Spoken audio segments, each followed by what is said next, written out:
Hey guys, tonight we're heading somewhere hot, vast, and strangely sleepy.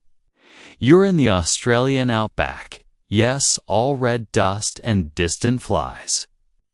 The horizon is flat, the sun's a bit too enthusiastic, and you're perched on something tall, awkward, and mildly offended by your presence. A camel, because tonight you're not just a traveler, the mail, or at least you're delivering it. No trains, no planes, no cheerful postal vans. Just you, your camel, and hundreds of miles of quiet nothing, carrying letters between towns scattered like breadcrumbs across the desert. You're about to explore one of the slowest, driest, and arguably itchiest chapters in postal history, the era of Australia's Camel Postmen. Spoiler alert, you probably won't survive this job without at least one sandstorm-induced existential crisis. So, before you get comfortable, take a moment to like the video and subscribe, but only if you genuinely enjoy what I do here. I love seeing who's falling asleep across the world with these stories. It's already pushing 40 degrees Celsius. There's no shade except under your own hat, which smells like old sweat and adventure. Once they proved they could outlast horses, carts, and even some of the more optimistic settlers, the camel became king of the inland. Your camel shifts beneath you. Its name is Steve, but don't get attached. Maybe the heat is starting to make everything look like stew. Camels are the cats of the transportation world. Moody, independent, and deeply unimpressed by your enthusiasm.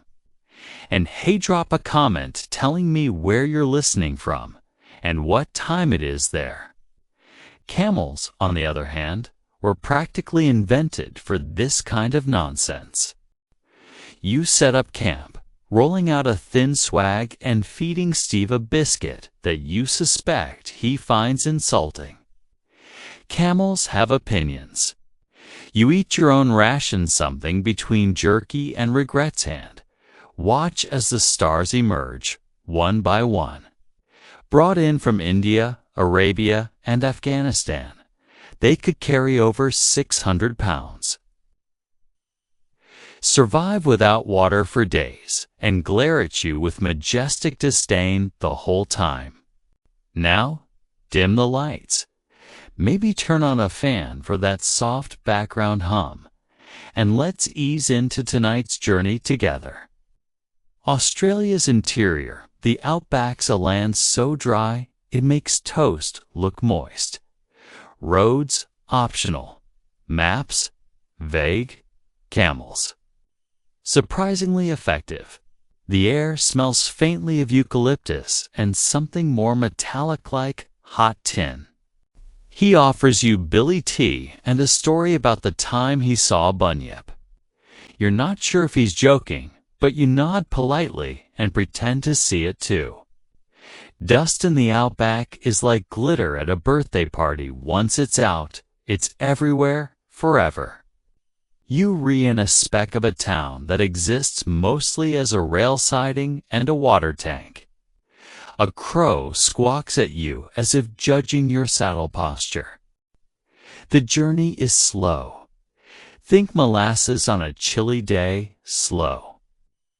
You find yourself humming old bush songs just to keep your mind from wandering into madness. Steve groans in response. He's clearly not a fan of your musical taste. The mail's late again. The locals don't seem surprised. They know it's coming. Just eventually, you blink awake to a red haze rising from the earth. The year is 1890-something. You're a long way from Sydney, and even farther from next-day shipping. This is where your journey starts. You've been recruited, let us say volunteered, to help ferry the mail to a cattle station so remote, even birds seem to skip it on their migration. The usual mail coach can't get through. It rained 6 weeks ago and washed away the road, which in Outback terms means the ruts in the dirt are now slightly different ruts. So now, it's camel time. The sun's not just hot, aggressive.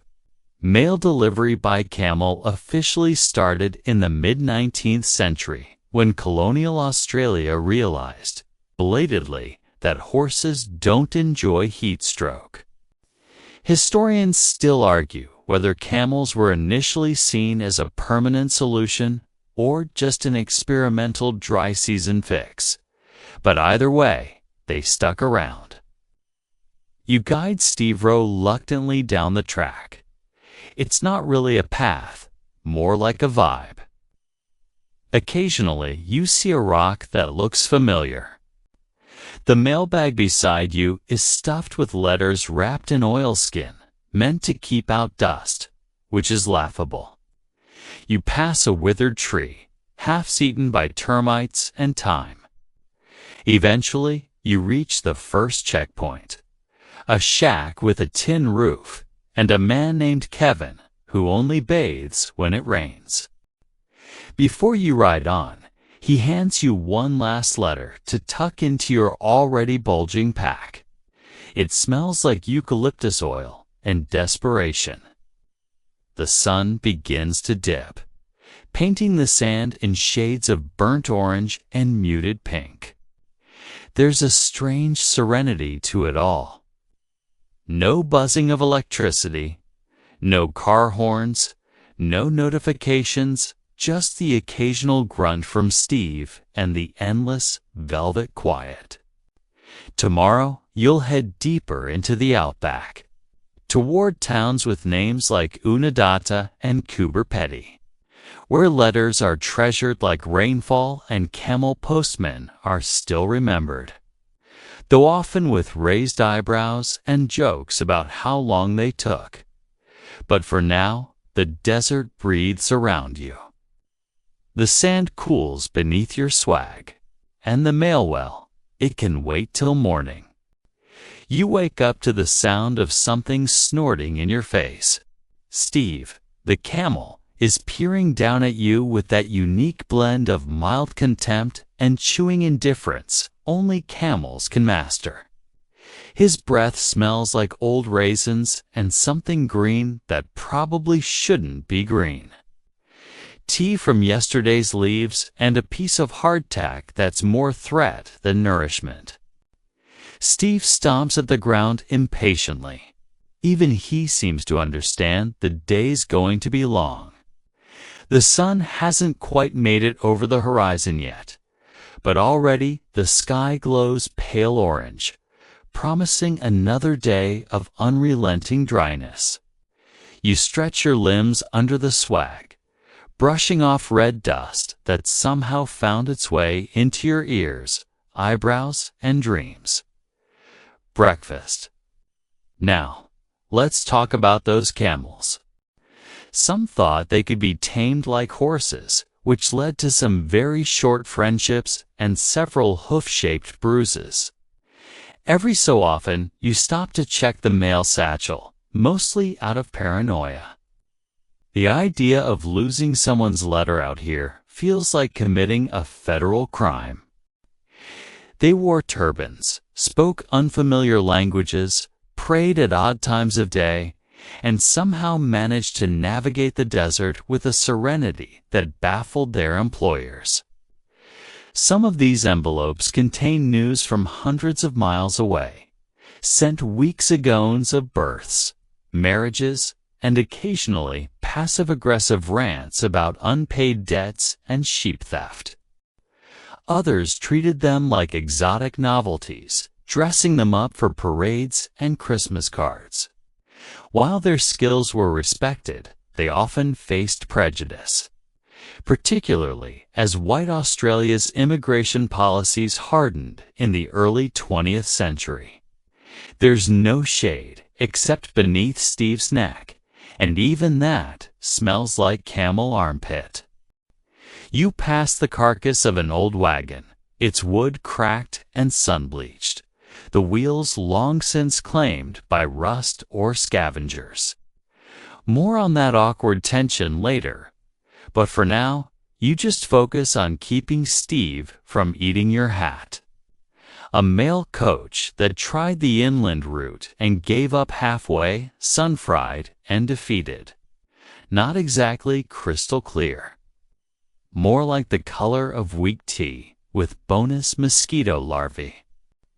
In the age of telegrams and expanding railways, why did mail still travel by camel? Still, Steve slurps it down like it's vintage wine. You fill your canteen, holding your breath to avoid the tang of frog. The saddle squeaks, the bags jostle, and off you go deeper into the desert, deeper into the story of the Camel Postman, and deeper into one of history's slowest, strangest delivery routes. If so, it proves one thing. Camels, however moody, are dependable in a way no wooden wheel will ever be. That's right, there are stories of camels who could make the journey between towns almost unaided. Plodding along familiar paths like grumpy postal automatons, these places weren't just remote, they were nearly unreachable. And the people who lived there, the cattlemen, prospectors, and scattered settlers, still needed contact with the outside world. One camel reportedly returned to its handler after being lost for weeks, arriving at the exact spot it had last been tied. In some places, it was the only link for months at a time. The cameleer would arrive, dusty and tired, deliver letters, maybe swap goods, and then disappear again into the shimmer of heat. The colonists, in a rare moment of practical thinking, realized it wasn't enough to import camels. You had to know how to handle them. Steve lets out a long, phlegmy grunt, which you take as his way of saying, "Let's get moving." Or maybe never feed me hardtack again. One infamous photo shows a camel in a Santa hat, perhaps the earliest evidence of camel dignity being irreparably damaged. Either way, by the 1860s, camel importation was in full swing. They could go 8 or more days without water, carry hundreds of pounds, and survive on thorny bushes that would make a goat hesitate. They weren't always here, of course. Back in the 1840s, when British colonists realized that traversing Central Australia on horseback was basically volunteering to bake slowly from the inside out, someone had the bright idea to import camels. Surely, they thought, a beast that thrives in deserts could help us not die out there. They arrived on ships grumbling, seasick, and understandably confused, and were unloaded onto a continent that was alien in every possible way. You can almost imagine the scene. The camel steps onto the Australian dock, squints into the sun, and immediately wonders what it did in a past life to deserve this. Historians still debate who exactly proposed it first. Some say it was explorers desperate for new transportation methods. Others credit colonial bureaucrats who were tired of having their expedition budgets eaten by horse burials. The animals came from places like India, Arabia, and Afghanistan. Early handlers weren't any better prepared. Australians had never dealt with camels before. You and Steve plod forward, crossing dry creek beds and fields of spinifex that seemed to grab your boots like clingy toddlers. Back to the camels. Over 20,000 were eventually brought to Australia. Along with thousands of handlers, most of them Muslim men from what we now call Afghanistan, Pakistan, and parts of India. Thus began the era of the Afghan cameleers, as the Aussies nicknamed them. Camels quickly became the logistical lifeblood of the interior. They were used to build the overland telegraph line, supply remote goldfields, and, of course, deliver the mail. And here's a fringe tidbit for you. Some of the camels even learned the routes. Historians still argue whether the cameleers were fully accepted into frontier society. The sun is up now, fully flexing its muscles. Your shirt clings to your back. You wonder if this was once a competitor. As the morning stretches into late midday, you and Steve finally reach a small waterhole. While resting, you think about how utterly strange this whole system is. Well, here's the truth. Even as rail and road spread, there were vast areas of inland Australia that remained untouched by modern transport. So camel mail became a kind of lifeline. You sip tea from a dented billy can, watching dragonflies dance above the water. Either way, the mail isn't going to deliver itself. You gather your gear, brush off the dust, and climb back onto Steve. The desert stretches ahead of you like an old leather belt cracked sunbaked and seemingly endless. You've been riding for what feels like hours, though time moves differently out here, slower, quieter, as if the land itself prefers not to be rushed. At first, it's nothing but a shimmer, another mirage, maybe, but it steadies as you draw closer. You're approaching a cameleer camp. The sun is now a glaring disk overhead, bleaching everything in sight to the same weary shade of beige. You dismount with a groan, and a thumb Pelegance went out the window days ago, wandered toward the camp. Even the flies seem to be moving in slow motion, half-heartedly circling your ears before giving up and landing somewhere warmer, like Steve's backside. The name was a catch-all term, tossed around by colonists who didn't much care for geopolitical accuracy. Many came from British India, including modern-day Pakistan. Some settler communities admired their discipline and work ethic. Others, fueled by ignorance or casual racism, kept their distance. But for the most part, the Gons formed their own tight-knit communities, micro-societies in the middle of nowhere. Bound together by belief, shared hardship, and camel logistics. Some were Persian. A few even hailed from Egypt or Sudan. But they were all lumped under the same vague label: guns.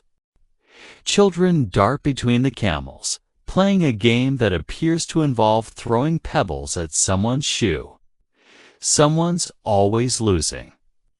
You hear one sneeze an impressive theatrical spray that startles a lizard halfway up a rock. Someone chuckles. You're starting to see why these men preferred the company of camels over people. The walls are lined with rough woven mats, and the air smells of lentils and onions. Many of them brought along tiny, foldable mosques. Not the grand kind.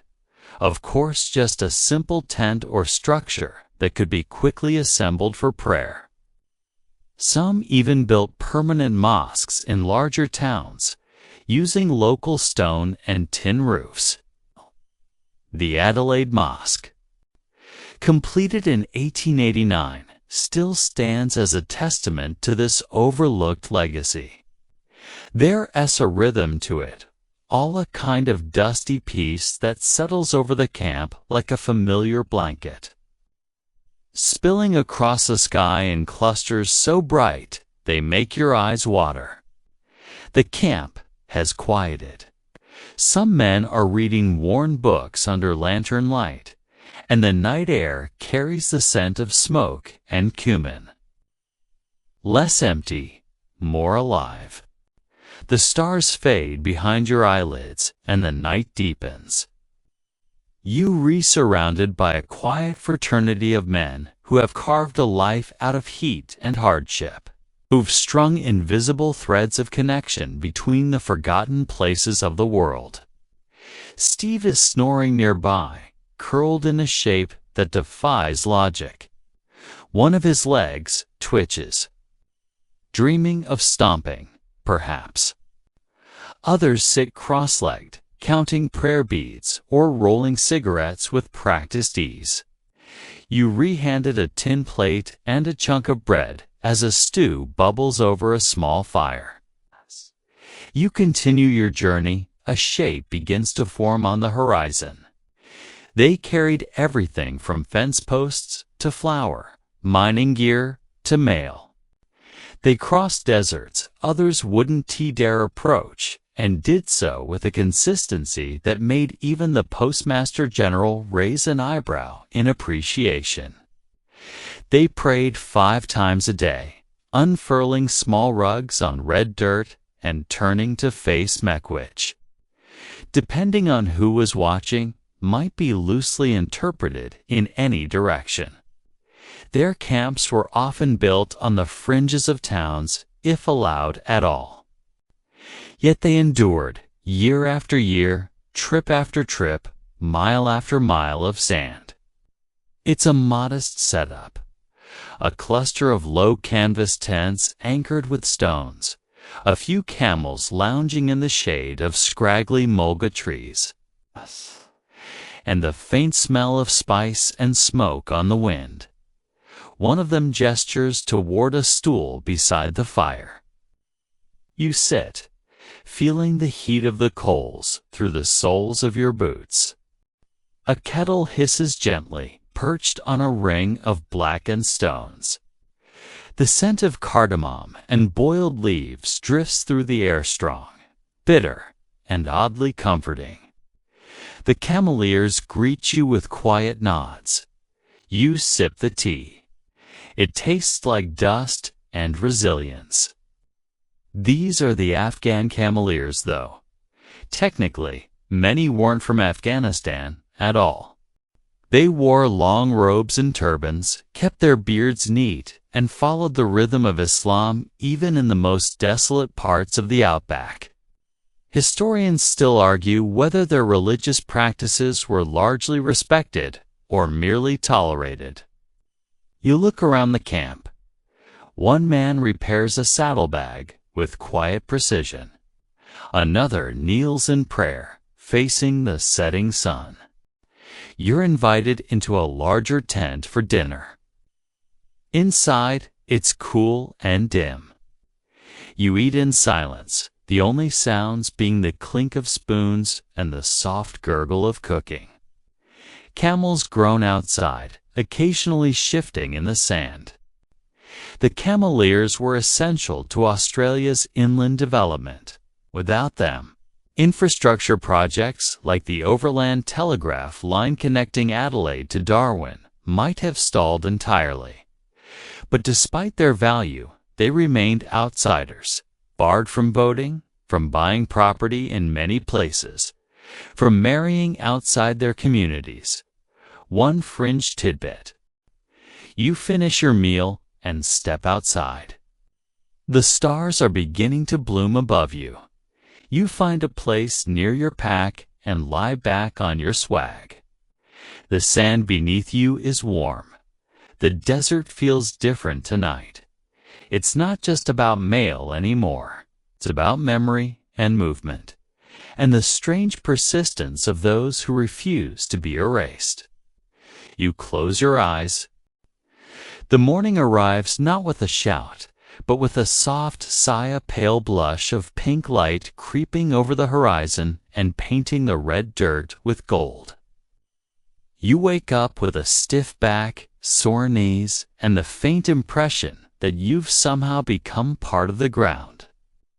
Steve, true to form, is already up and chewing something he definitely wasn't given. Simple enough. Just transport 600 pounds of mail and supplies across 80 miles of blazing desert without a map, a breeze, or the faintest idea of how your life ended up here. There's a delicate balance involved. Too much weight on one side, and the whole animal lists like a sinking boat. Not enough on the back, and the saddle shifts until you're re-riding sideways like a confused tourist in a children's parade. Welcome to the daily grind of the Camel Postman. You stretch, brush sand from your eyelashes, and sip the lukewarm remnants of last night's tea. Then it's time to load up and get back on the move. The camels grunt their protest, of course. They always do. The heat presses in, dense and constant, like being slowly toasted in a convection oven. You squint at the horizon, where the mirages shimmer like misplaced lakes, just out of reach. And all of it powered by tea, stubbornness, and the promise that someone, somewhere, is waiting for a letter. The road, such as it is, follows a dried riverbed. You follow the camel tracks, yours from yesterday, and those of someone else, headed in the opposite direction. A mail system not built on efficiency, but on effort. Locals claimed that a camel caravan could be smelled hours before it arrived. You're not sure if that's true, but sitting atop Steve in the mid-afternoon heat, you can confirm that camel sweat, saddle grease. The wind picks up slightly, just enough to swirl the dust into little dancing eddies that scamper ahead of you like mischievous spirits. The camels plod forward, unfazed. And a week of unwashed socks combine into a scent that could stun a small marsupial. And a few outbuildings that look like they've even punched by weather for 100 years. In a few hours, you'll be back on the trail. A dog barks somewhere. A man in a broad hat waves. You're reminded of a lesser-known incident involving a cameleer named Faiz Muhammad, who in the 1890s led a caravan through some of the most treacherous terrain near the Northern Territory. The man checks through the letters with surprising reverence. "A week late," he says, grinning. "That's early, out here. Always more tea." There's something comforting about the ritual of it. Even in the middle of nowhere, boiling water and sipping from a dented tin mug feels like anchoring yourself to the world. He delivered his load on time, despite flash floods, broken saddles, and a camel that tried to bite every human it met. His efforts earned him local fame, a number of enemies who were very tired of being bitten. The kind of effort that takes weeks, not seconds. That leaves you blistered and sore, but gets the message through in the end. But eventually, they rise. One awkward joint at a time, groaning like old men getting off a couch. They move like pendulums, rhythmic, swaying, and slightly hypnotic. You start to nod off in the saddle more than once, jolting awake just in time to duck beneath a low-hanging branch or swat away. A stubborn fly who seems convinced your eyeball is a landing strip. Others might be official reports, dull and sealed with wax. And a few, no doubt, contain awkward poetry written by sunburned miners who think rhyme is just a polite suggestion. Your task today. The packs are tied down tight, mail bags, tins of condensed milk, spools of wire, a sack of flour that's already leaking slightly, and one mysterious bundle labeled urgent. You don't ask questions. You've learned that asking only leads to more things to carry. Loading a camel, as you quickly learn, is both a science and an art, one that most beginners fail at dramatically. You attempt to load Steve with the precision of a seasoned handler, which results in Steve looking offended and sitting down halfway through the process.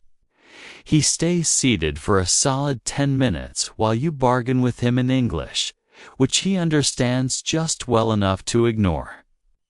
Some say camels allow you to think they're tame, but only because they find your efforts amusing.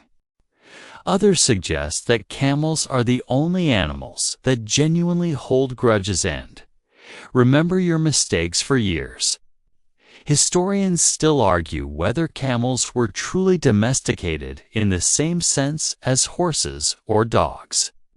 Eventually, with some creative bribery involving dried dates and gentle pleading, Steve stands. And then you ride. The sun climbs higher. Camels may not be fast, but they are steady. The journey gives you time to reflect. You think of the sheer logistics of this operation. Dozens of cameleers, hundreds of camels, thousands of miles of open desert. You imagine the letters in your bags? Some are probably from lonely wives on remote cattle stations, writing to sisters in Adelaide.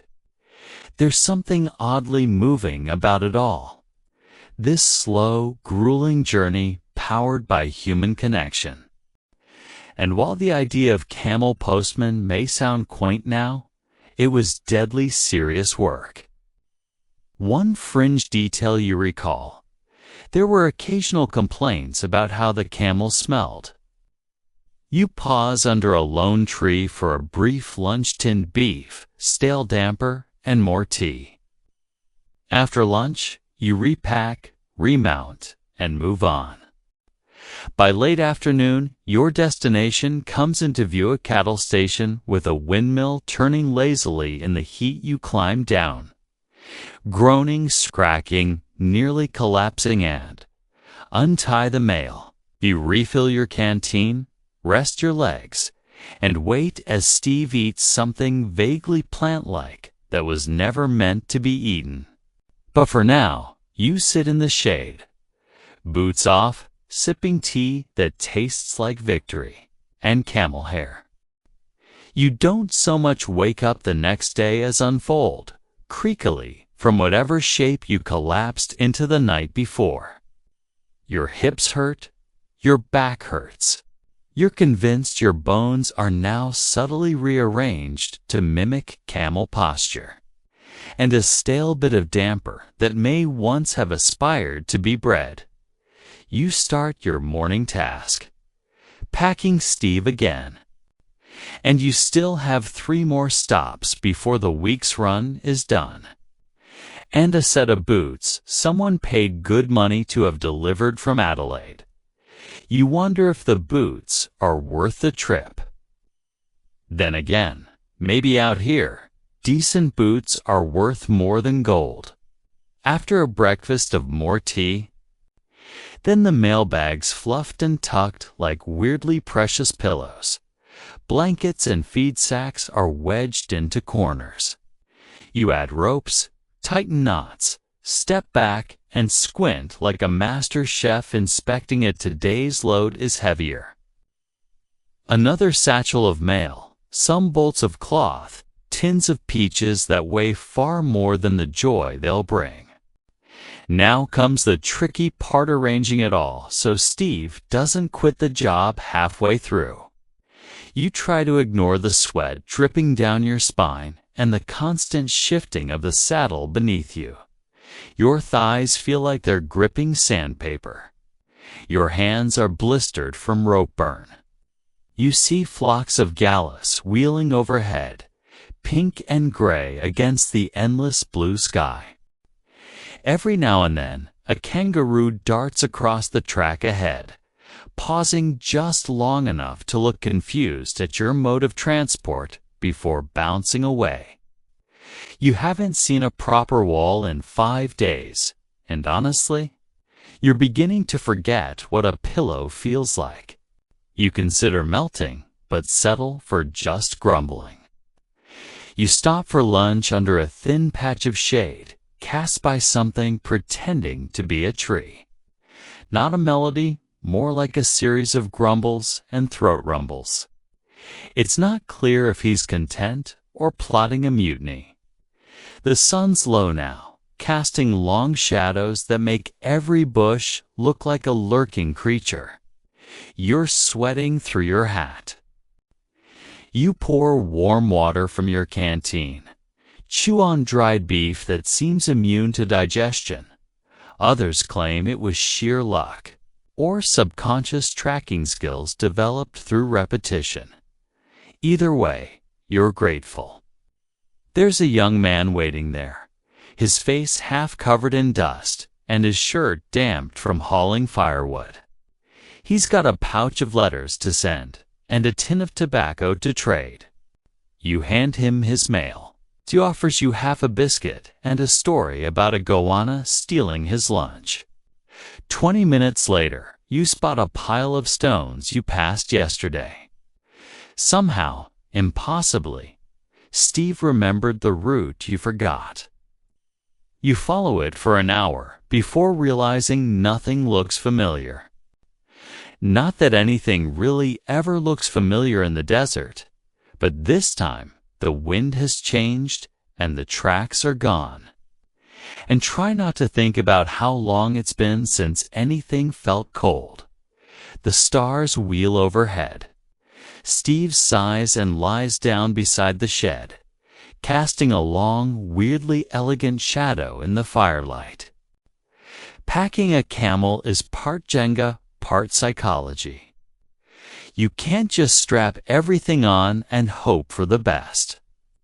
Some swear by a central loading style. Others preferred split panniers, balanced like oversized saddlebags. No real reason, just vibes. They'll lie down, stare into the distance, and ignore commands until they decide you've learned your lesson. You consider apologizing to Steve for that one time you spilled tea on his feed bag, just in case. In some cases, cameleers trained their camels to kneel for loading and rise only when everything was perfect. System that relied heavily on mutual respect and sometimes on fruit bribes. It has to be balanced perfectly left to right, front to back, and top to bottom. If it leans even slightly, your camel will either sit down, roll over in protest, or simply walk off in a direction of its choosing. There's a saying among cameleers: pack the load like it's your reputation, because the camel already hates you. You start with the heaviest items, those tins of peaches, and place them evenly on either side. Steve glances back and groans, which you take as a reluctant sign of approval. Historians still argue about the exact techniques different cameleers use to pack their animals. You hoist yourself into the saddle, muscles screaming, and begin your next leg of the journey. As the desert swells around you, the heat intensifies, and still, you go on. The landscape rolls and dips in lazy undulations, low ridges, saltbush plains, and the occasional dry creek that seems to exist solely to trip your camel. Steve, admirably, ignores them all. Midday arrives with the subtlety of a sledgehammer. The sun becomes less radiant glow and more burning deity. Steve lies down nearby, chewing cud and humming softly to himself. One curious tidbit you remember: camels have been known to refuse work for days if they feel slighted. The second half of the day is rough. You take a wrong turn, a barely noticeable fork where the scrub changes color slightly. You stop, dismount, and squint at the ground. Then Steve, without ceremony, turns and starts walking. Just walking. You hesitate, then follow. Historians still debate whether cameleers trusted the animals more than maps. Some say the camels learned key routes like human couriers.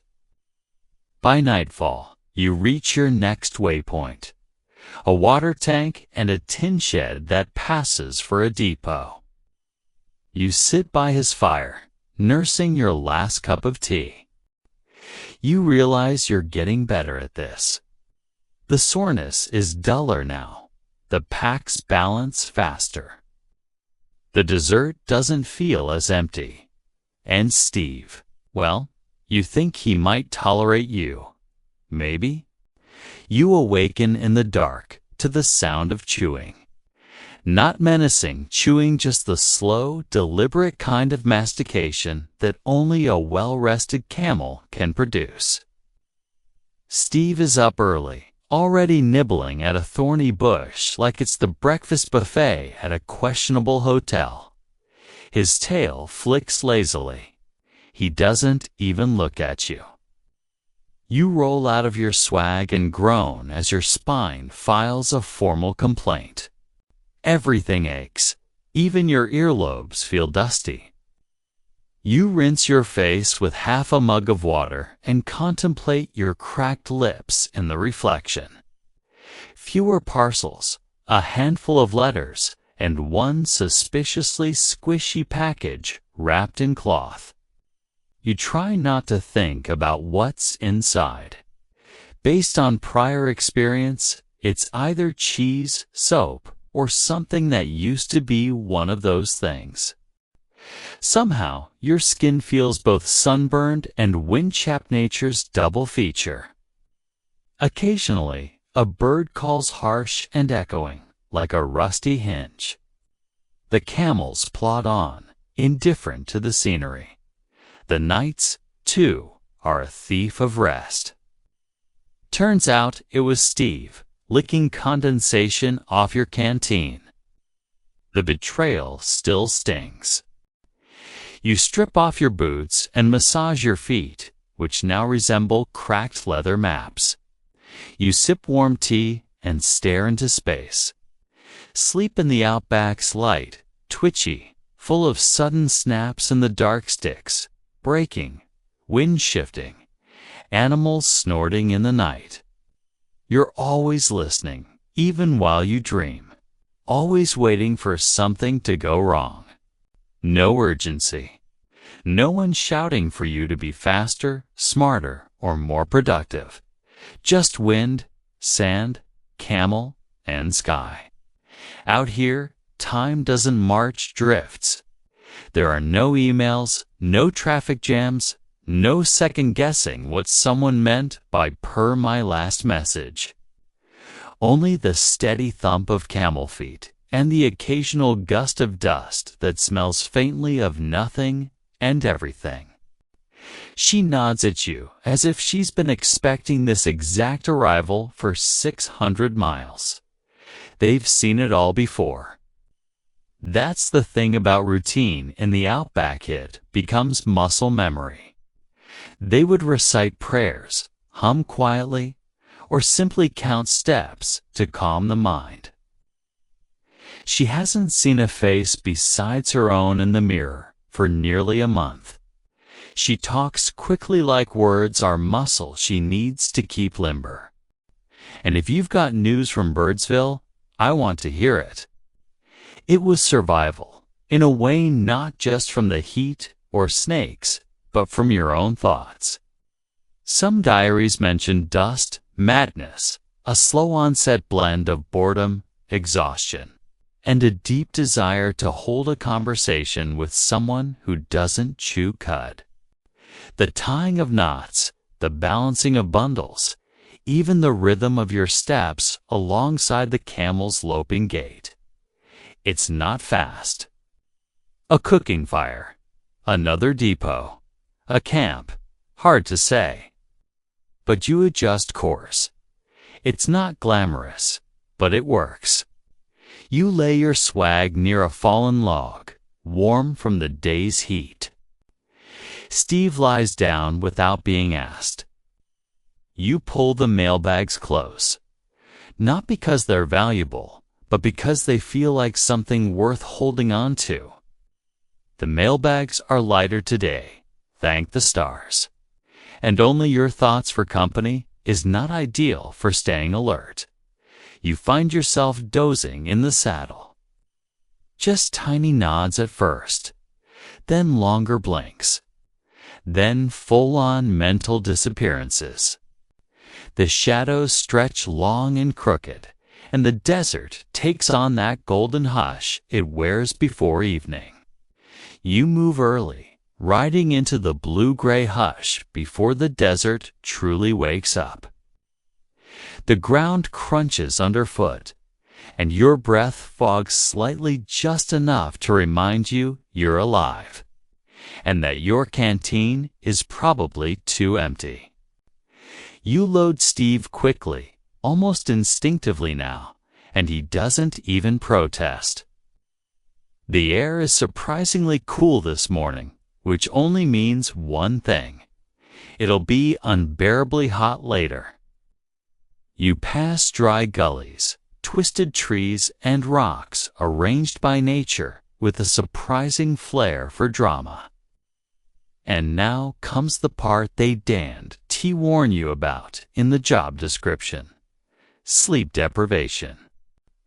It turns out that riding a camel through featureless landscapes under a hot sun, with no conversation, no music, and it's not just the riding. One night, not long ago, you jolted awake to what you were sure was a dingo sniffing your boots. Historians still argue whether cameleers suffered more from the physical toll or the psychological solitude of the work. You stop at midday under a rare overhang of rock, cool, shaded, and blessedly windless. And that's when you realize something odd. You're at peace. There's no noise. One fringe fact you remember reading: some cameleers developed an almost meditative state during long hauls. You pack up after your rest, slightly more human, and ride on. The sun angles low behind you now. You spot smoke in the distance, thin and vertical. It's not a wildfire. As you get closer, you see a single tin shack, a makeshift corral, and a woman standing outside with her arms folded. You're the male. You nod. She points to a basket on the step. Leave M there. You share the letters. She brews tea. You swap stories, names, the occasional rumor. Her husband's away, mustering cattle. You sit by her fire for a while. Steve finds a pile of hay and settles in with surprising grace. Eventually, you rise. She nods again, softer now. Be safe. Back on the trail, the stars return glimmering above like a slow exhale. Tomorrow, more dust, more sun, more chewing. But tonight, just the quiet. Just the slow, unbroken rhythm of sleep. Steve is gone. You wake up to find your cameleer partner, your mildly rude roommate, your transportation no longer where you left him. His usual dent in the sand is empty. There's a faint hoof print, maybe two, a flattened bush, and then nothing. You sit up in your swag, blinking against the early dawn light, and scan the horizon. No Steve, no grunting, no telltale chewing noises, just wind. Especially a camel you fed, watered, and gently spoke to like a misbehaving toddler just hours before. But this is part of the deal. There are few feelings as uniquely infuriating as being abandoned by a camel in the middle of the Australian Outback. Camels don't fetch. Camels don't come when called. Camels leave when they feel like it. There are endless stories of camels breaking loose during storms, chasing dingoes for sport, or simply wandering off into the distance without a backward glance.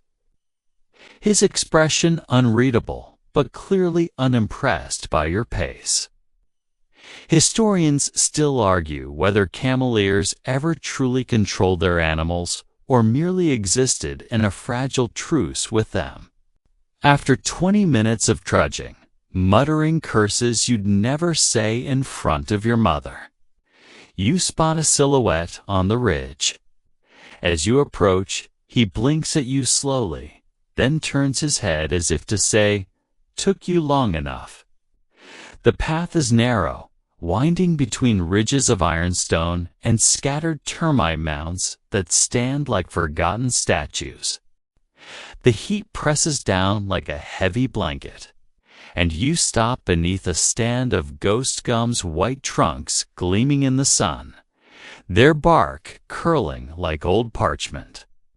You reach for the rope dangling from his halter, and, mercifully, he doesn't run. You chuckle, but the jolt reminds you how on edge you are. Even after weeks out here, your nerves haven't dulled entirely. The Outback doesn't let you forget where you are. Steve sits nearby, tail twitching, eyes half closed. Some traveled with caravans, others alone like you. Some made it home, others didn't. One fringed tale that sticks with you. A cameleer who went missing for months and was later found living in a cave. Having built a small garden and befriended a crow, he eventually returned to mail work, but insisted the crow had taught him patience. Instead, he stands reluctantly and allows you to lead him back like the world's most indifferent dog. Just the shared acknowledgement of two people doing something ancient, absurd, and completely necessary. You throw on your boots and set off on foot, following what you think are Steve's prints, though tracking in red dust isn't exactly precise. You fall into rhythm with Steve's pace step, sway, breathe, repeat. The sun dips slowly, painting the sky in strokes of orange, pink, and violet. Steve settles down without fuss. Maybe he's finally decided you're worth tolerating. You trace constellations half remembered from childhood and invent names for the ones you don't know. The air cools. The land exhales. She's older, with a beard like silver wire and eyes that have seen too many horizons. Occasionally, you hum quietly. Not for entertainment, but to mark time. The lyrics blur into the dust. The heat warps the world around you, turning distant rocks into pools, trees into dancers. You're part of that strange, slow dance guided not by urgency, but by persistence. By camels, by memory. You know better than to believe your eyes out here, Steve, sitting majestically, as if sculpted from sandstone. Steve snorts nearby, chewing a plant that looks both toxic and crunchy. Steve walks with exaggerated nonchalance, clearly enjoying the drama. You climb the slope, trying to appear calm. Nothing. Then a flicker, movement, a rider, maybe. A horse. Once camp is reassembled and your heart rate settles, you eat a dry breakfast of trail biscuits and sun-warmed water. You mount up again, this time double-checking every strap, every knot. Your route today takes you through one of the less traveled. Tracks an old supply trail used primarily by cameleers and the occasional treasure hunter with more ambition than maps. Around midday, you cross a dry riverbed. You break for tea, of course. Always tea. It's more ritual than refreshment. Now a chance to slow the brain, let the noise of the day settle. A rustle behind you makes you jump just a wallaby, bolting into the undergrowth. While you sip, you think of the men and women who've done this before you. Whether it's true or not, you can't say. But out here, strange becomes normal very quickly. The afternoon ride is hot and long. Suddenly, Steve stops. You jolt forward, grabbing the reins. He's staring at something in the distance, Sears alert, tail still. You squint ahead. You wait. The figure draws closer. Not a mirage. Not a hallucination. It's another cameleer, leading a short string of camels. He nods. No words. He passes, and you both continue, your shadows briefly overlapping in the dust. You make camp early tonight, choosing a ridge that offers a view over the flatlands below. You eat in silence. A tin of beans, warmed over coals. Tea brewed from reused leaves. The simple luxury of heat and quiet. Above you, the stars begin their silent march. Somewhere out there, letters are slowly making their way to hands that need them, and maybe by a small dose of stubborn luck. You lay back on your swag, arms behind your head, and smile. Steve snores. The wind shifts overnight, bringing with it the scent of smoke and something faintly floral, perhaps desert peas. Perhaps just the phantom memory of someone's cooking. You stir beneath your swag as dawn bleeds softly into the sky, washing the world in amber and blush. You resist the urge to compliment him. He'd only use it against you. Steve is still here, miraculously, curled in a way that looks both deeply uncomfortable and somehow elegant. Today, the path is less wilderness and more memory. A few tents already stand, their canvas flapping in the breeze. Smoke rises from a small fire, and the familiar metallic jingle of camel tack echoes nearby. You lead Steve to the edge of the camp and dismount. A man in a white turban waves you over without standing. He's too busy sipping tea and watching his camel chew a bucket. You reapproaching one of the longer-standing cameleer camps. Less a permanent settlement and more a well-worn patch of earth that's hosted thousands of boots, camel feet, and dented kettles over the years. The kind of place marked not by signposts, but by scorch rings in the sand and the collective mutter of stories told under stars. You watch as a group gathers for prayer. Faces turned toward Mecca, bodies moving in unison as the morning wind stirs the sand. Some towns welcomed their traditions. Others turned a blind eye, or worse, offered polite tolerance laced with quiet prejudice. You trade a tin of apricots for one of the few luxuries you have left. The exchange feels fair. An older man is trimming camel hooves with the blade so worn it's nearly transparent. Occasionally, one lifts its head and lets out a theatrical moan, as if remembering a grievance from 1892. Two teenagers are trying to repair a broken saddle strap using wire, spit, and optimism. One sings quietly, a tune that loops and lilts like the desert wind. It's the least you can do for the hospitality. The leather creaks as it's stretched into place. He demonstrates proudly. You try, fail, and try again. Your fingers fumble, then find the rhythm, pull, not tighten. But out here, in the vastness where the law had no interest and no reach, faith could breathe freely. The sun is still low when you arrive. The boy salutes you dramatically. The old man claps your shoulder. Next stop, more flies, he says. Kindly, the taste is sharp, earthy, with a hint of cardamom and what might be mint, or might just be hope. He made the journey every 2 months, like clockwork, for over a decade. Never missed a delivery. Once broke his leg and still completed the route by strapping himself to his camel. The kind of stubborn that makes legends. You sip, letting the heat spread through your chest. Whole families sometimes traveled with the caravans, especially on longer runs.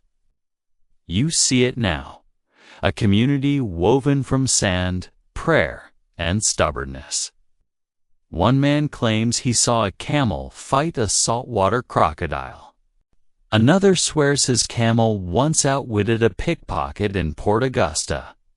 The details shift, grow, unravel. No one cares. That's not the point. You join him. Long road, he asks. You nod.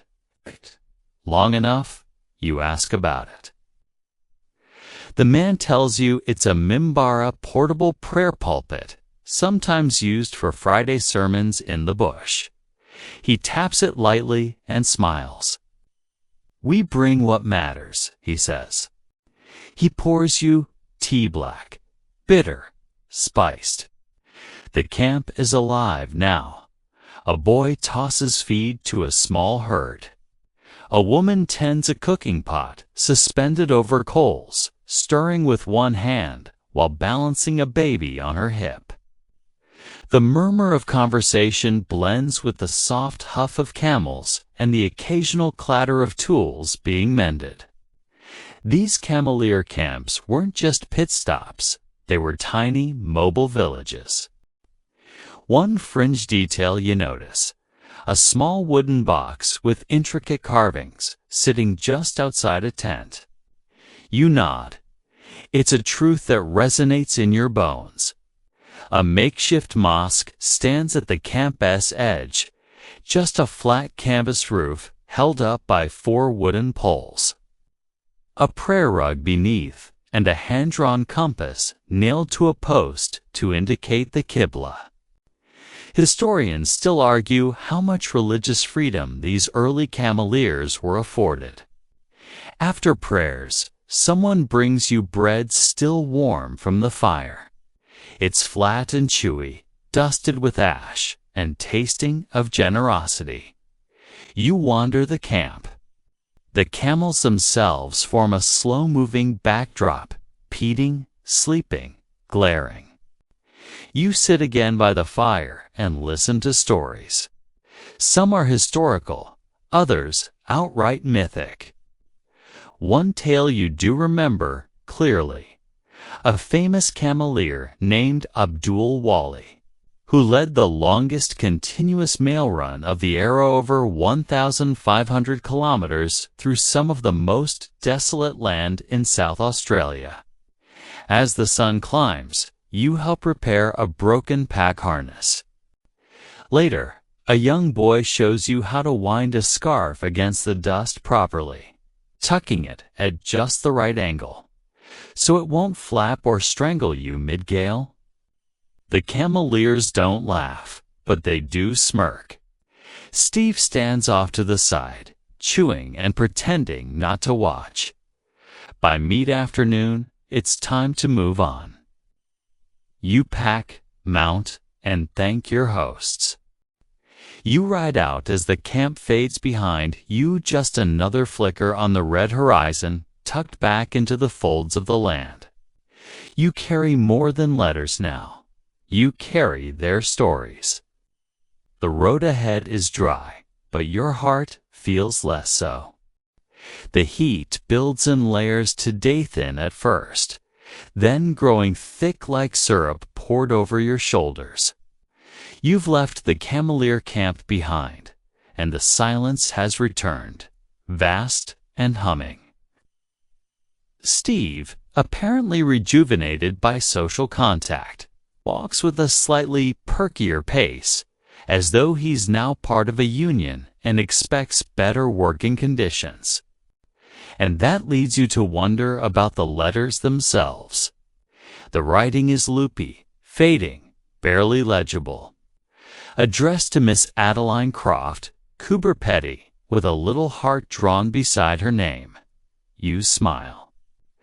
What do people actually say when they know it'll take 6 weeks for the message to arrive, if it arrives at all? One man once wrote 5 pages about a missing pair of socks. The wind shifts, bringing with it the scent of smoke again. A homestead must be nearby.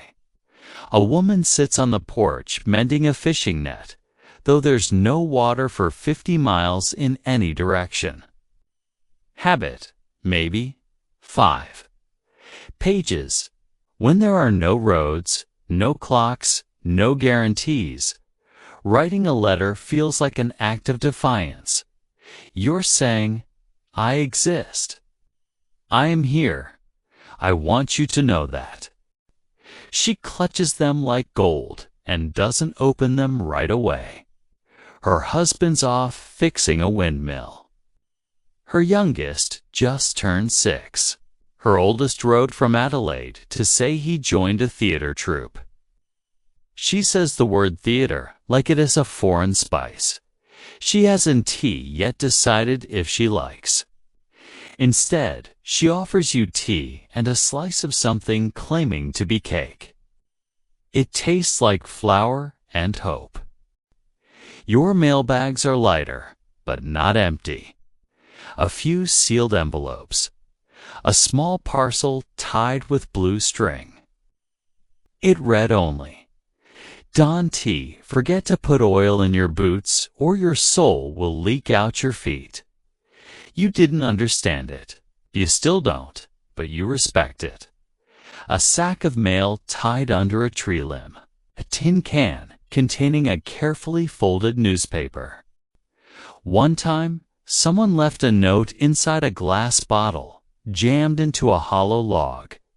You opened it, it said, ran out of flour. Again, a tube containing something long and fragile, maybe blueprints, or maybe a family portrait of someone wearing an alarming amount of lace. For my sister, she says. She won't know the boy's birthday passed unless someone tells her. It's addressed to Mr. Fletcher Dunn, Royal Hotel, Broken Hill. Written in a neat hand with a smudge where the sender hesitated on the first letter of Fletcher. Maybe nerves, maybe love. You think about the people waiting for these letters. Who they are, where they live, what they're hoping to read. Reading the words slowly while outside, the wind blows and someone plays a tune on a broken piano. Steve exhales, flicks a fly from his ear, and resumes his usual trudging. You reach into your own bag not to snoop, but, okay, yes, maybe just a peek. One envelope catches your eye. One envelope at a time. The Outback postbox system. No door, no lock. Just a communal understanding. Take what's yours, leave what isn't. Don't mess with someone else's handwriting. You've seen enough of these letters over time to know the range. Love confessions full of nervous metaphors. Business updates delivered with grave importance, and complaints so detailed they include weather reports. You once carried a letter from a mother to her son stationed at a cattle outpost. Her response took 3 weeks to arrive. They were married 5 weeks later. The camel attended the wedding. Historians still debate whether the volume of Outback correspondence reflected loneliness or something deeper, an attempt to impose order on a landscape that refused to be tamed. You reach a shaded ridge and dismount, stretching your legs. You follow the path down the ridge and spot it. A modest home made of corrugated iron and ambition. You wave. She waves back, rises slowly, and walks to meet you. You, the post. You nod and hand her 3 letters. You sit for a while. She talks. You ask her how often the mail comes. Whenever you bring it, she says simply. As you leave, she presses a letter into your hand. You tuck it carefully into your bag. A little further down the track, you reach a hollow where several letters wait to be picked up from a wooden crate nailed to a tree. You scan the labels and add 2 more envelopes to your cargo. As the day stretches on, you come across more of these deposits. There's something soothing about it, like watching a society build itself out of cooperation instead of rules. One fringe curiosity you recall from an older cameleers story. A man once delivered a marriage proposal by camel. The bride to be accepted. The sun begins to lower. The sky takes on that dusty hue of burnt peach and faded lavender. You're still riding, still carrying tiny pieces of people's lives across this unreasonable landscape. You camp near a bend in the track, beside a twisted tree that creaks in the wind like it's trying to tell you something. You start a small fire and make your evening tea. Steve wanders off, then returns with the smugness of someone who has rediscovered their favorite sleeping spot. As the stars emerge, you read 1 letter just the outside. No peeking tonight. You imagine Fletcher receiving it in a dusty bar with a chipped mug in hand. This is the job. This is the joy. Not just carrying mail, but carrying meaning. Word count? 1091. You're back on the track again, but something feels different today. The road ahead hasn't changed, still packed dirt with occasional ruts. Still bordered by bush so dry it looks like it might spontaneously combust if you stare too hard. The sky still blistering blue. Steve still chewing like he's got philosophical problems with everything you've packed. And yet, there's a weight in the air, just beneath the sun glare and dust. It hits you when you reach a settlement and see the way the children stare at you from behind fences, half curious, half cautious. Their mothers wave politely, but don't smile. A man nods once, then steps back into the shadows of the storehouse. It's subtle, but it's there. You realize they're not looking at you.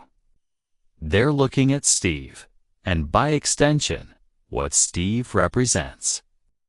The Afghan cameleers, your traveling companions, campmates, and fellow mail haulers have built half the supply routes in the interior. But in many towns, their presence is still met with discomfort.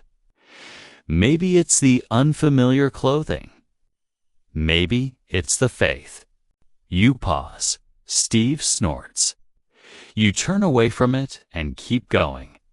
You share a water tin and exchange routes. His name is Haroon. He says he's headed north to a town that's tired of waiting for news. Maybe it's us just that ejolted suspicion of anything that Dos and T arrive on a horse and speak with a familiar drawl. They constructed mosques in Alice Springs, Adelaide, Broken Hill. They established gardens, water holes, depots. They taught their children here. You ask what he'll do. He shrugs. Buried their elders here. In the red soil, their footsteps became permanent. You sit by the well, letting Steve drink, and you overhear a man muttering something about foreigners. You pretend not to hear. You're too tired to argue, too sun-drenched to explain history. The Gans undercut other carriers. They worked routes, others wouldn't. They charged less. They delivered more.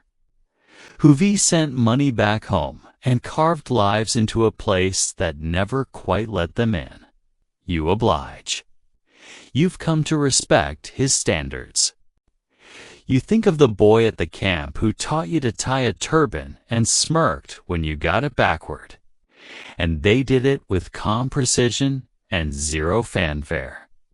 Historians still argue whether the prejudice against cameleers stemmed more from religious difference or economic envy. And they weren't just carriers, they were community builders. But laws didn't honor that.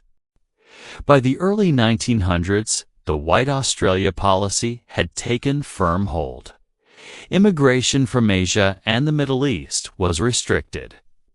Afghan cameleers were denied citizenship.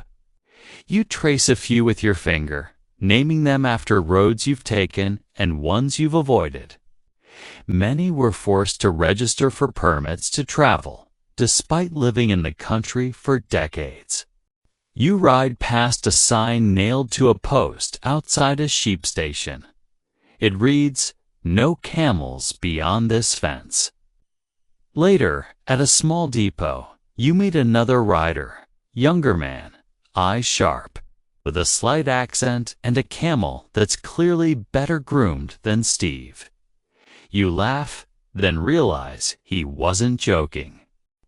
He tells you that some towns won't let him stop anymore, that they've started building fences not to keep animals out, but camel years. Go around, we always go around. It strikes you as both noble and exhausting. That night, you camp alone. Steve refuses to lie down until you've taken off his saddle with proper ceremony. You light a small fire and stare into it for a long time.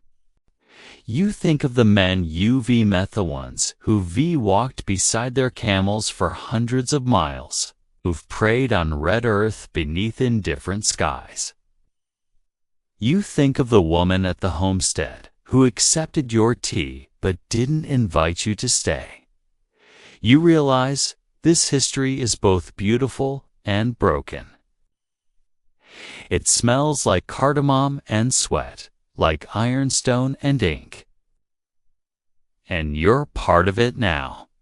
Just a temporary courier, sure. But in this moment, carrying the last letters of the day, you feel something heavier than the bags. Responsibility, maybe. Gratitude, probably.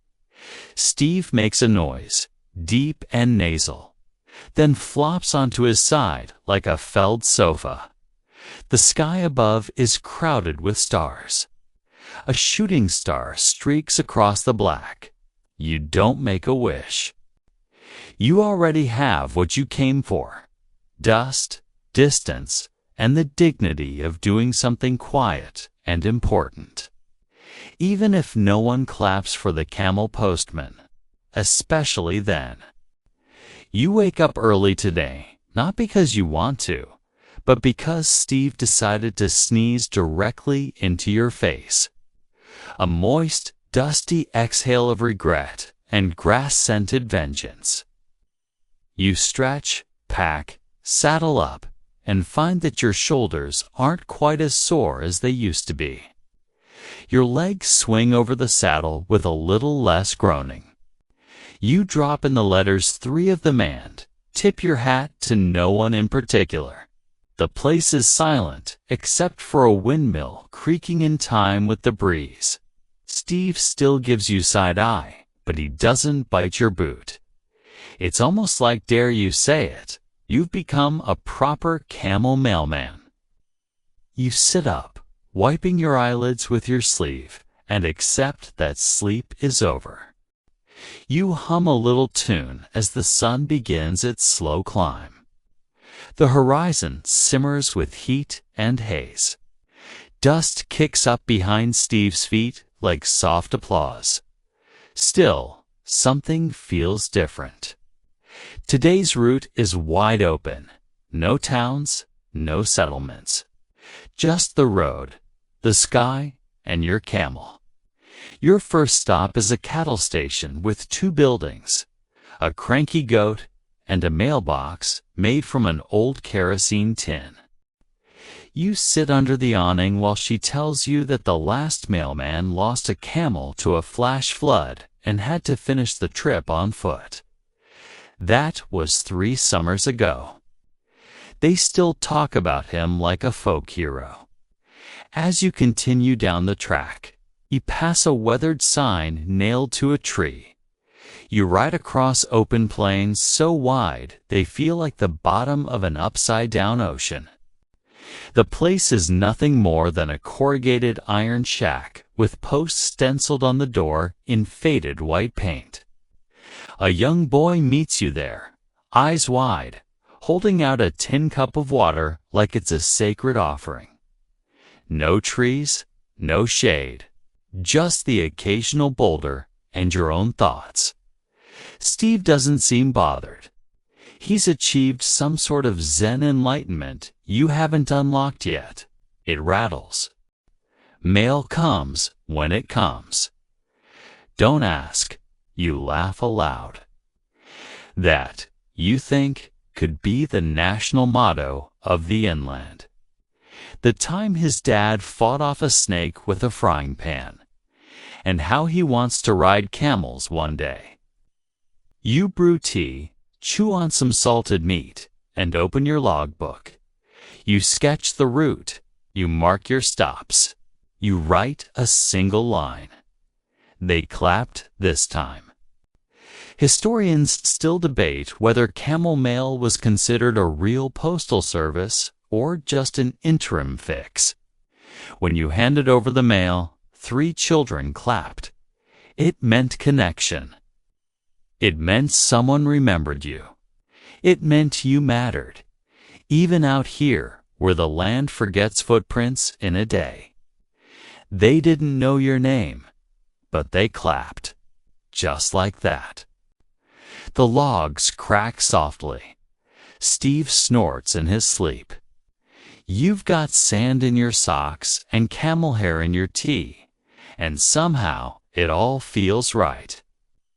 Official records often list Camel Postmen as contractors rather than employees outsourcing. 1800 style. People would watch the horizon for that wobbling silhouette, a camel's swaying hump, a rider barely distinguishable from the bags around him. Then came the smiles, the stories, the about time, jokes. The welcome, but for the people on the receiving end. The letters arrived. That was enough. In some areas, camel mail came like clockwork once every 2 weeks, or every full moon, or when the wind didn't knock out the last marker post. You arrive at your next stop around midday, a mission station perched on the edge of a salt flat. A nun meets you at the gate with hands weathered like tree bark and a voice soft as flower. She takes the letters, tucks them into her apron, and offers you water. "You're early," she says. "By accident," you reply. She smiles and gives you a lemon biscuit that tastes mostly like hope and dust. From here, the land flattens, and the flies, they come in waves, droning, relentless. You swat, mutter, give up. By the time you reach the next depot, the sun is bruising the sky, purple and orange. You take it, drink slowly, and ask if he has anything to send. He disappears inside and returns with a small package wrapped in cloth and tied with twine. "Can't tell you what's in it," he says proudly. "Secret?" You raise an eyebrow but say nothing. That's the rule of the mail. No questions, only destinations. You rest there a while, sitting on a stump, while the boy tells you about the blue-tongued lizard he caught last week. "You will," you say. He grins like you just gave him permission to grow up. The stars arrive slowly that night. You pitch camp near a low rock outcrop, using it as a windbreak.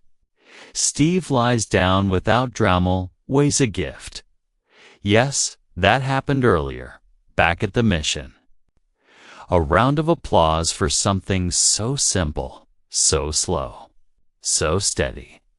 It stays with you longer than it should. One fringe tidbit surfaces in your thoughts. In a few outback towns, people used to ring a bell when the camel mail arrived just once, like a church chime. You lean back on your swag, watching the smoke trail upward from your dying fire. The last thing you hear before drifting off is the wind, brushing gently across the plains like the whisper of a letter being opened. The morning wind carries the scent of saltbush and dry iron. You wake with sand clinging to your eyelashes, your back curved like a worn fence post, and Steve's face uncomfortably close to yours. He snorts, then sits back with a smug look that says, "You were snoring." Possibly a care package from a worried aunt with too much time and too few hobbies. The route ahead today is the least formal, yet no tracks. No posts, no fences. The sun bounces off the dirt in long waves, turning the earth into something metallic and humming. The silence is thick, broken only by the occasional sneeze from Steve and the creak of your saddle. Just a horizon that looks the same in every direction, and a growing sense that your compass is more for moral support than navigation. This is where the maps stop being useful and instinct takes over. Or camel instinct, at least. You pack quickly, lighter load, fewer letters, one satchel of something that smells strongly of eucalyptus. Possibly ointment. Either way, it worked. Most of the time. And then you ride, or rather, Steve lumbers, and you sway. The sky is cloudless. There are little whispers from one traveler to another. No promises, just faith. Steve sniffs the ground every so often, veering slightly, like he's choosing between options on an invisible menu. You trust him, mostly. This is a known place, familiar, comforting in its sameness. You've passed this way before. You're on track. This part of the journey relies entirely on what cameleers once called the unwritten rules. There were no formal postal signs, no engraved mile markers. Just subtle signals passed down by those who knew the land. A twisted tree trunk pointing like a finger. A termite mound near a particular rock. A ridge that resembles a sleeping dog. Historians still argue whether cameleers had precise internal maps or simply memorized landmarks with obsessive repetition. Some say it was intuition, others say it was pattern recognition. One envelope has started to tear at the corner. You patch it with a scrap of oilskin and whisper an apology to the sender just in case. The dog can't reach there. Thanks. You place the parcel carefully, as instructed, then pause to scratch a quick note in return. Delivered 3 days early. Dog owes me one. They de-watch a certain constellation hit a particular angle in the sky and know it was time to camp, or turn left, or look for water. Steve curls up with his back to the wind, tail wrapped like a shrug. You pull out your journal and log the day's travel. Primitive GPS, Cosmic Edition. You stretch out in the swag and stare up at the stars. They're impossibly bright here, with no town lights to drown them. You trace the Southern Cross. Orion, that one that always looks like a saucepan. No people, 3 letters delivered, 1 pan of dog-proof mail. 0 arguments with Steve. A record, honestly. No one's home, but a letter flaps on a nail by the door.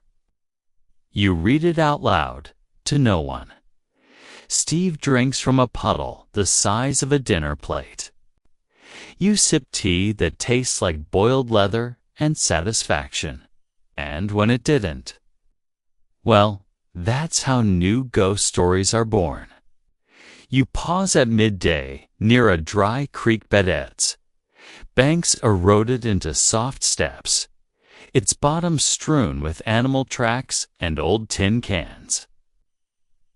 Here, in this middle-of-nowhere place, you find a scrap of wood propped against a rock. Words carved in dull strokes. Still waiting? Don't forget me. No date, no name. Just that. You wonder if it was left for a friend. Or maybe for the mailman. One of the more peculiar customs out here is the marker Cassia location, where messages, supplies, or sometimes even spare boots are left for someone expected to pass days or weeks later. You climb a ridge after lunch, using the sun's position as your makeshift compass. Eventually, the scrub clears and the horizon opens into a Valia low basin filled with ghost gums, their pale white bark glowing even in the afternoon light. As you descend, you spot an old fire ring and the faint outline of footprints. Someone's been here recently. A good sign. You take a short break and check the mail. That evening, you reach the next informal stop, a hand-dug well and a leaning shed that barely qualifies as shelter. To whoever brings the next parcel, leave it in the pan under the floorboard. You check beneath the shack. Sure enough, a tin pan half buried in dust. You leave it on top of the box, held down with a rock. This is how the postal web works out here on trust, on habit, on invisible agreements between people who may never meet but still rely on each other. One fringe detail you learned from a retired cameleer. Some of the old-timers use stars to guide their night rides, not in a sailor-esque way, but as timers, you make camp early tonight, sheltered by the roots of a fallen tree. No towns. You cook beans over a low flame and toss the tin aside afterward. Steve sniffs it, sneezes, and turns away in theatrical disgust. As the fire burns down, this is the Outback version of bedtime reading. Constellations as chapter headings.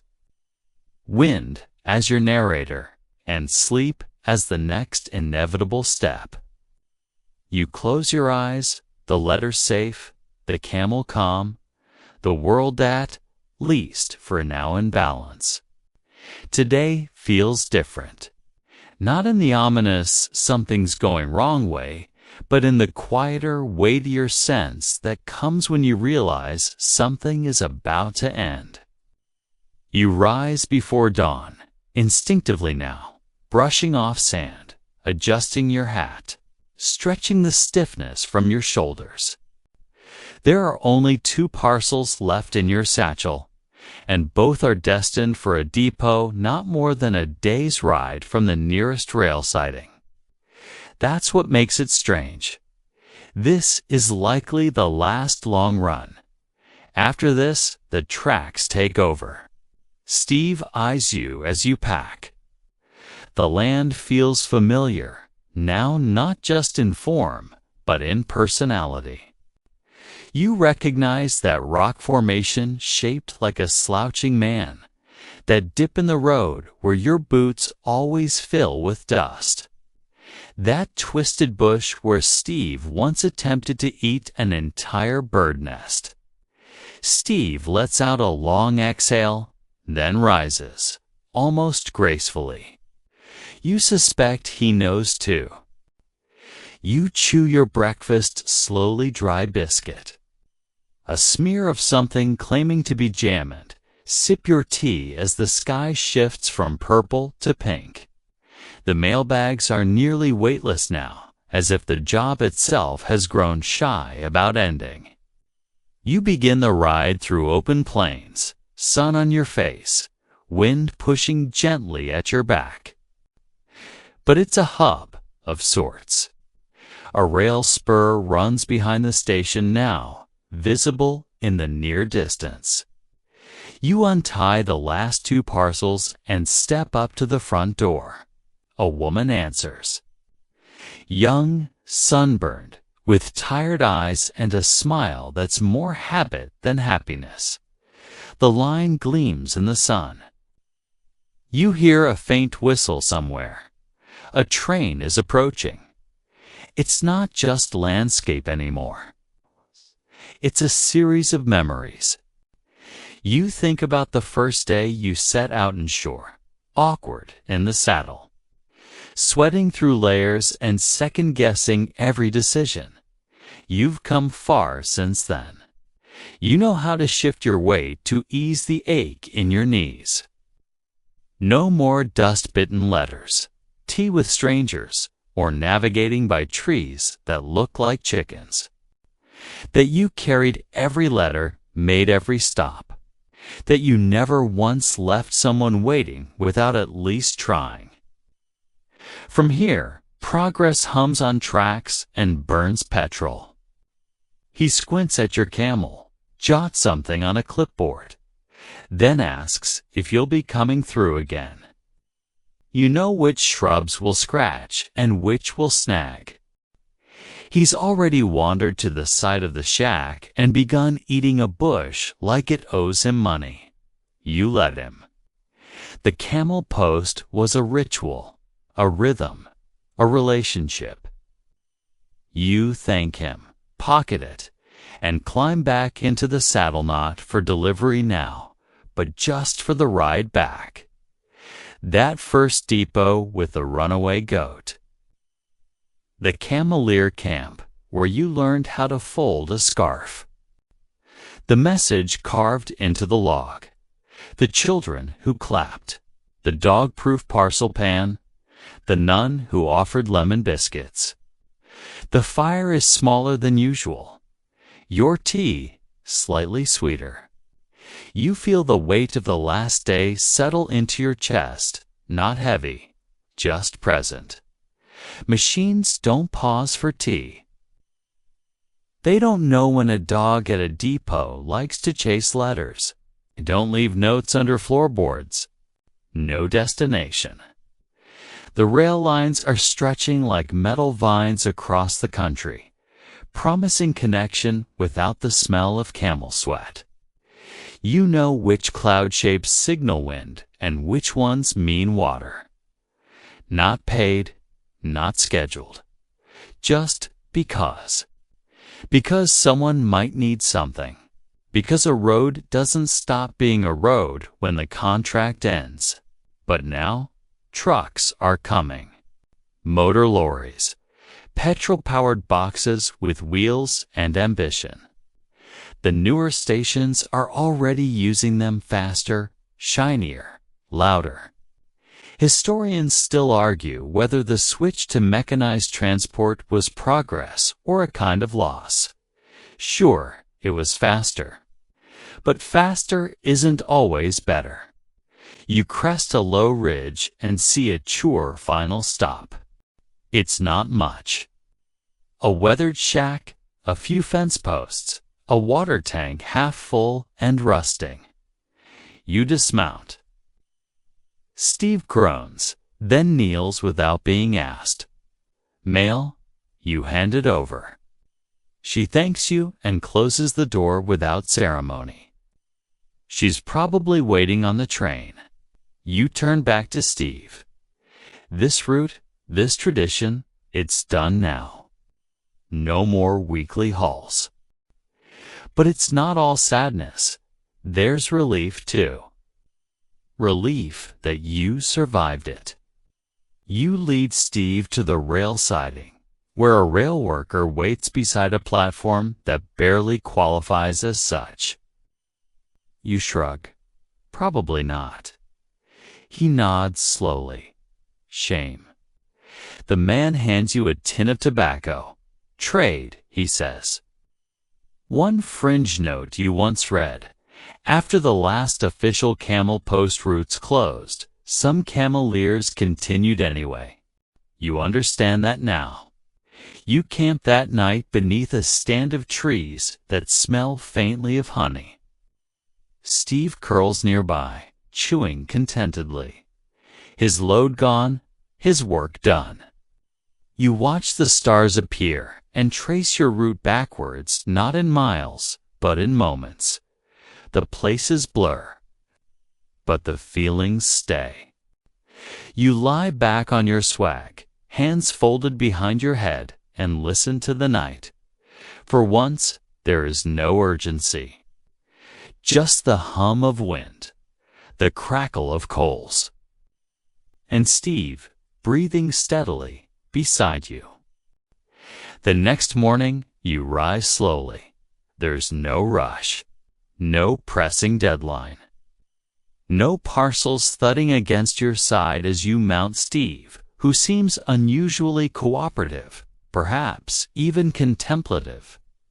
If he, too, senses the edges of an ending. You ride without purpose today, looping back toward the depot, not because there's mail to deliver, but because there's a comfort in moving forward, even when the journey has technically ended. The air is gentler, touched by the faintest scent of rain from some storm brewing far beyond the horizon. An old camel saddle slumped against a stone-weathered, sun-bleached, but unmistakable. The ghosts of deliveries past. You feel it on your skin cool, soft, like the desert exhaling. Today's ride passes through old territory, familiar bends in the road.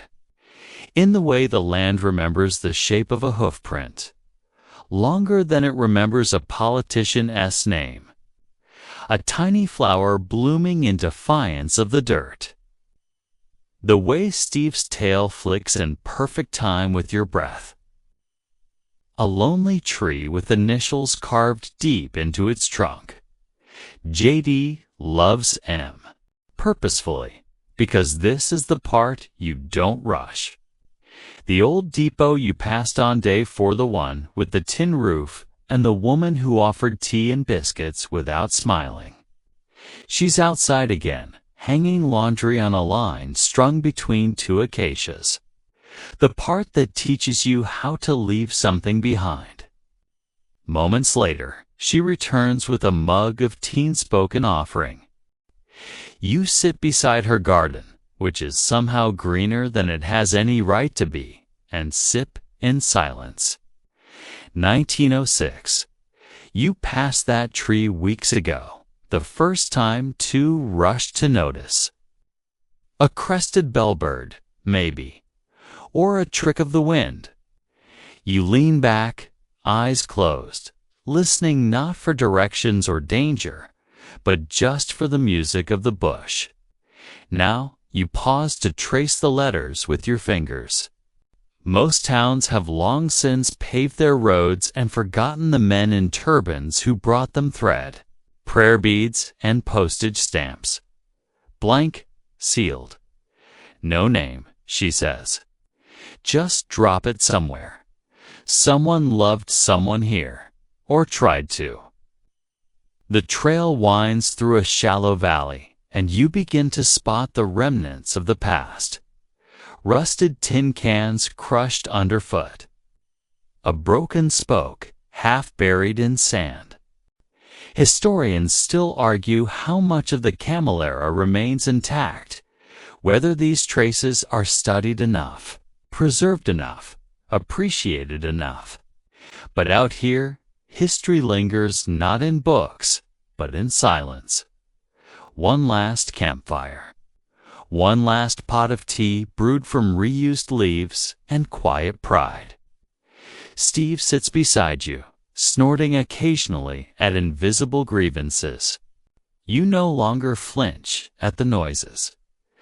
They're background now. Comforting. You stop at a creek bed, now reduced to a trickle still enough to water Steve, who lowers his head with great dignity and slurps like a professional. You lay back, hands behind your head, and whisper into the night. Or maybe it's just you taking longer to notice every detail, the color of the dust, the shadows under the trees, the hum in your chest that says you've done something worth remembering. You kneel nearby and splash your face, feeling layers of dust, sweat, and something older slide away. A bird calls overhead, high, piercing, and repetitive. And you start to notice things. A line of ants carrying crumbs larger than themselves. You continue the ride as the sun arcs high, then dips. It's not a long distance, but you ride it slowly.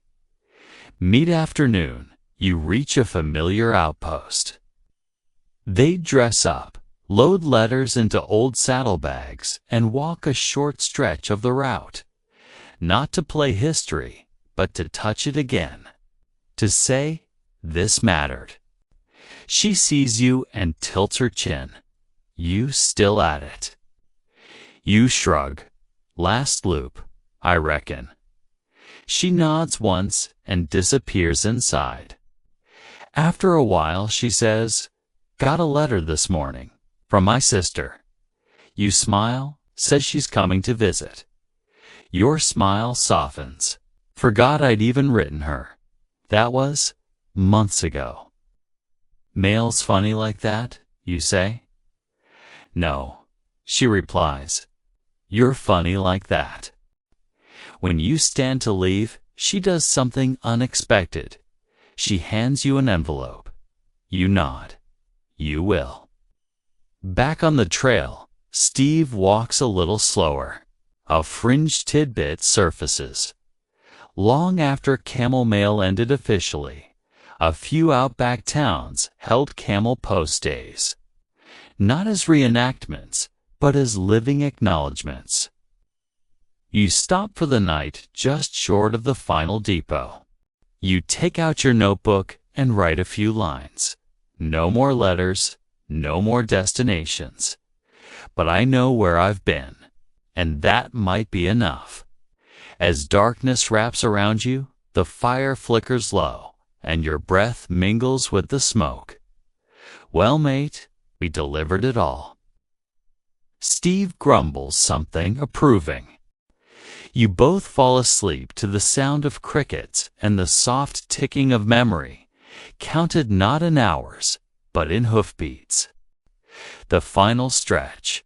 You rise slowly, not from fatigue, but from intent. There's no hurry.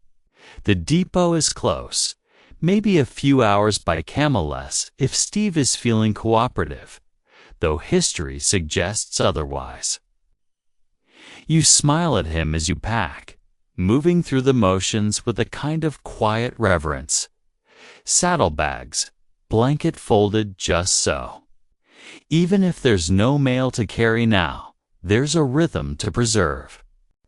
Like a room you've lived in long enough to know which floorboard creaks, which window lets in the best light. Names whispered from rider to rider, never written down, never mapped. You murmur them aloud as you go, Like old friends, you're passing one last time. A final performance. The sun has just begun to gild the treetops, casting long ribbons of gold across the scrub. A soft breeze plays in the grass. Even the flies seem gentler this morning. Steve is already up, standing tall, chewing meditatively. The depot you're heading to today isn't just the end of the journey. It's the place where the route ends permanently. Just a man in a hat, sipping from a chipped mug, waiting with a clipboard. You nod. He nods back. The camel service will officially hand off to trucks next week, and a man in town is already measuring distances for petrol refueling stops. You heard he used a bicycle to scout the path and hasn't stopped complaining since. No posts, no fences. Just pale earth and low shrubs. You dismount and walk beside Steve, your boots crunching in tandem with his padded feet. You ride in silence, the land slowly shifting around you. What once felt vast and unknowable now feels familiar. The man signs it, folds it in half, and tucks it into his pocket. You pass landmarks with names known only to travelers. Snake Bend, Tin Rock, Widow's Tree. Snake Bend, Tin Rock, Widow's Tree. The depot is quiet. Someone's boiling water inside. Somewhere in the distance, a truck coughs to life. Change is coming. Or, rather, it's already here. But you see the whole story in it. Now the camps, the letters, the laughter, the tea, the arguments, the silence. You close your eyes and take a deep breath. A creek trickles nearby. You sit beneath a pepper tree, back against its trunk, and breathe. The weight slips from his back, and for a moment he stands very still, as if unsure whether to sit, stretch, or bite you. Eventually, he chooses to lie down in the dust and chew thoughtfully on a discarded sock. One more time. You reach a flat expanse where the trail disappears completely. You stop at a small hillock and turn to look behind you. There it is. Not a view, not really. Just the trail fading into dust. You turn it over in your hands. When you reach the depot, there's no fanfare. That's the last then? He asks. You nod again. He glances at Steve. Well, he's done more miles than I have. Ought to get a medal. Steve belches loudly, as if accepting the award. You pass over your logbook pages filled with names, dates, stops, weather notes. One page covered in camel drooland, hand over the final ledger sheet. In, out, in, out. That's it. Then, the old fire pits, cooled and covered by time. But the letters have all been read. The trail, for now, is quiet. You nod. Again, they just need to be left behind, gently. He walks off without ceremony. Let your thoughts loosen, like ropes being untied at day's end. You lead Steve to a small fenced paddock and unsaddle him one final time, maybe dreaming of hay, or biscuits, or another rider he tolerated slightly more than you. You sit there, watching light filter down in dancing patch, soft and dappled, like the world is gently blinking itself to sleep. You leave the depot quietly. No parade, no speech. Just one rider stepping away from the saddle and into the slow exhale of an ending. You walk to a shaded grove near the edge of town. The ride is over. The job is done. And though the letters are gone, the stories are still with you. The child who clapped, the woman with the hidden letter, the cameleer who prayed by starlight, the boy with the tin pan under the shack, the trees, the stars, the stones that pointed the way, and Steve Grumpy, noble Steve who carried it all.